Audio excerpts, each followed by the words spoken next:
Tim. Welcome to Watch One, and thanks for logging on.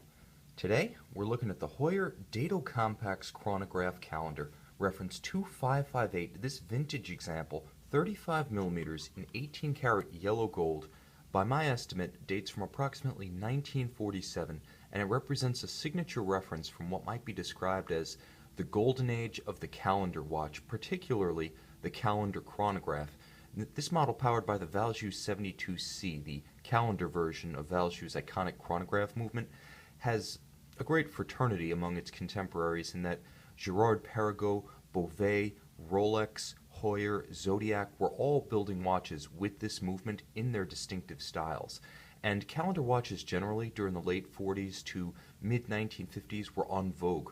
Rolex had more than a dozen distinct calendar references with and without the chronograph, with and without oyster cases, Omega, Vacheron Constantin, Jaeger-LeCoultre, chronograph watches, even perpetual calendar chronograph watches, if we count Patek Philippe, were just at their peak of popularity and prominence during this period, and the Heuer 2558 was the prince of the Heuer line in the late 1940s. This watch at the time was considered to be one of the most expensive watches in the Heuer catalog, with what today would be considered a purchase price of approximately $2,500, or just a little bit under 900 Swiss franc.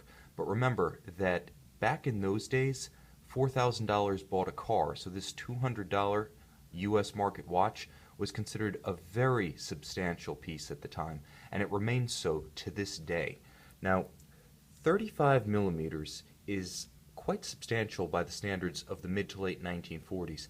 If you think about contemporary Pierce chronographs on the low end of the market and Patek Philippe, for instance, reference 130s on the high end, those were all substantially smaller than 35 millimeters. So on my wrist, although this watch definitely has vintage charm, proportions, and size, it doesn't look undersized. Now my wrist is 6 1/3 inches, 16 centimeters in circumference, and what stands out is that vintage watches wear their size appropriately. They're never looking undersized so much as classical.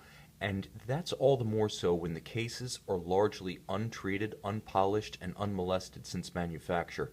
Now the watch feels as though it's barely there. While this is a European market 18 karat case, and it actually has the European market customs hallmark to prove it on the side right here at 9 o'clock, even with 18 karat yellow gold, when you're talking about a watch in this traditional size with an acrylic domed crystal, the lightness is just refreshing.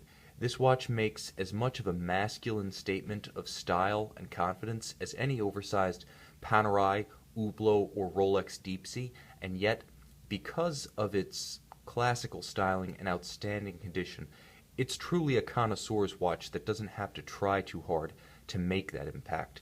Now, although it is quite thin, it has a charmingly tall, almost domed acrylic on top. The plexi, which has that gorgeous plexi distortion when viewed from an angle, gives this watch the same character that I've highlighted on other vintage references that I've had on the channel. But what sets this one apart, first, is the strength and condition of the case. Now you can see on the bezel, on the lugs themselves, the original facets as created by the guilds that originally built these cases during the 1940s, remain largely intact. This watch has led a benign existence, and that holds up when you look at the condition of the dial and the condition of the Valjoux 72C chronograph movement inside. They bear the exact same characteristics of the case, namely, they look largely untouched, although there are marks signifying wear and use over the years. After all, it's a time capsule piece, I like to say, not a time machine piece. The bottom line is this watch represents a true survivor. Because it was one of the most expensive Heuers in its day, it's one of the least common Heuer references of this type today. Now the steel 2543 is far more common, but the all gold, all 18 karat gold 2558 remains a real prince. And that's right down to the condition of the case in this example and the applied yellow gold hands, numeral at 12 o'clock, and marker indices around the dial. The fact that this watch features the raised gold, the gold hands, demonstrates that many of the peripheral components of the watch that would have been on it in 1947 are retained today, not replaced with steel or plated replacements.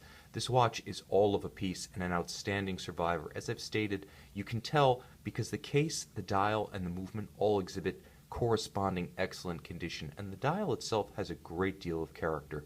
Now, it's the classic Tri-Compax look with a triple calendar, radial date in a beautiful blue print with a corresponding blue triangular index indicator. You have the date surrounding the hour track of those raised yellow gold elements, and then you have the day and the month at 12 o'clock just above the Heuer crest. Also, gorgeous sunken, separately guilloche cut sub-registers for the functions of the watch, and a delightfully vintage period piece, the 3-minute calibrations on the minute scale of the chronograph.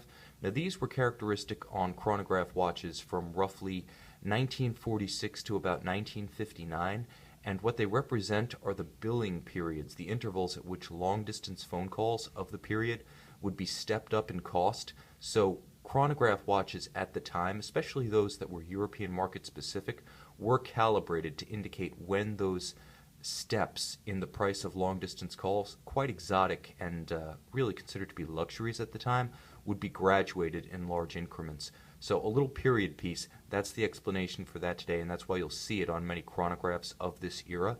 But once again, although it's a beautiful piece inherently, what sets this example apart is the condition of all these elements. There is no oxidation, there is no tarnish, there are no marks of the watchmaker's tools on this dial. It really looks as though it were hermetically sealed in 1947 and only barely touched by the ravages of age. Really, ravages is too strong a word.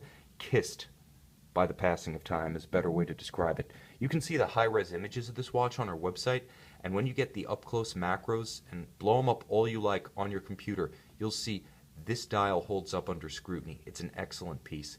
But it's what's inside that holds equal allure for the connoisseurs of vintage and those who like watchmaking as such. The Valjoux 72C has an architecture that fundamentally dates back to Valjoux's pocket watch era of the 19s. You can always tell the Valjoux movement by the characteristic shape of the bridges, the arrangement of the train wheels, but not all Valjoux 72C movements were finished equal. Perhaps created equal, but not finished equally. And this 72C in the Heuer 2558 is definitely a cut above. If you consider that perhaps Rolex, with its so-called Dato-Compax, nicknamed the Jean-claude Killy, that series of references, that may be the standard for the finish of these 72Cs. This example is closest to that in finishing. Gilt train wheels, beautifully linear brushed levers, beautifully drawn bridges with rounded off flanks, all the marks of machining removed, gorgeous polished screws and polished column wheel. This is one of the finest treatments of the 72C. Although the movement was ubiquitous at the time, very few survive in proper functional order, and this example remains crisp, both in the date changeovers and the operations of the chronograph itself. So you get a great combination of a movement that is now rare in functional condition in one of its finest finished conditions as it emerged from the factory in the mid-century. This watch really is the total package. It is by no means perfect. The case is unpolished. We haven't done anything to treat it here at Watch You Want. We're leaving all the marks of age.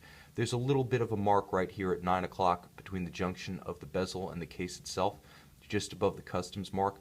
The lugs feature alternately brushed and polished facets. Again, not perfect, but excellent by the standards of what can largely be described as a unmolested survivor piece. The case back, likewise, still features gorgeous finish, and on the flanks of the case, again, you can see that customs mark, and you get a sense of just how little work has been done to this metal since it originally crossed borders out of Switzerland in 1947. The fact that marks like this, as well as the assay marks on the lugs themselves, remain to this day, proves, given that you can't add gold back, that this watch has lived a very benign existence. This is really a great piece for the collector because it's absolutely wearable and it's fully intact. You need nothing to reconstitute the historical integrity of this watch. I will mention it's on a Hirsch strap with a Hirsch pin buckle, but the combination of the plexi, the dial, the case, the bezel, and the movement is singular. This is a truly special piece from a special period in Swiss watchmaking. When the industry was really picking itself up off the mat from the depression of the 1930s and the lean years of World War II, we were beginning to see a return to complications, a return to deluxe upscale watches like this 18-karat 2558. This is a spectacular piece if you've ever loved the Rolex Jean-claude Killies, the later Heuer Carrera Dato-Compax models. If you've ever loved the look and the proportions and the style of the mid-century Patek Philippe perpetual calendar chronographs, you get all of that attitude, all of that sort of sense of the era, the zeitgeist, in this Heuer Dato-Compax reference 2558 in 18-karat yellow gold, available on our website, Watch You Want.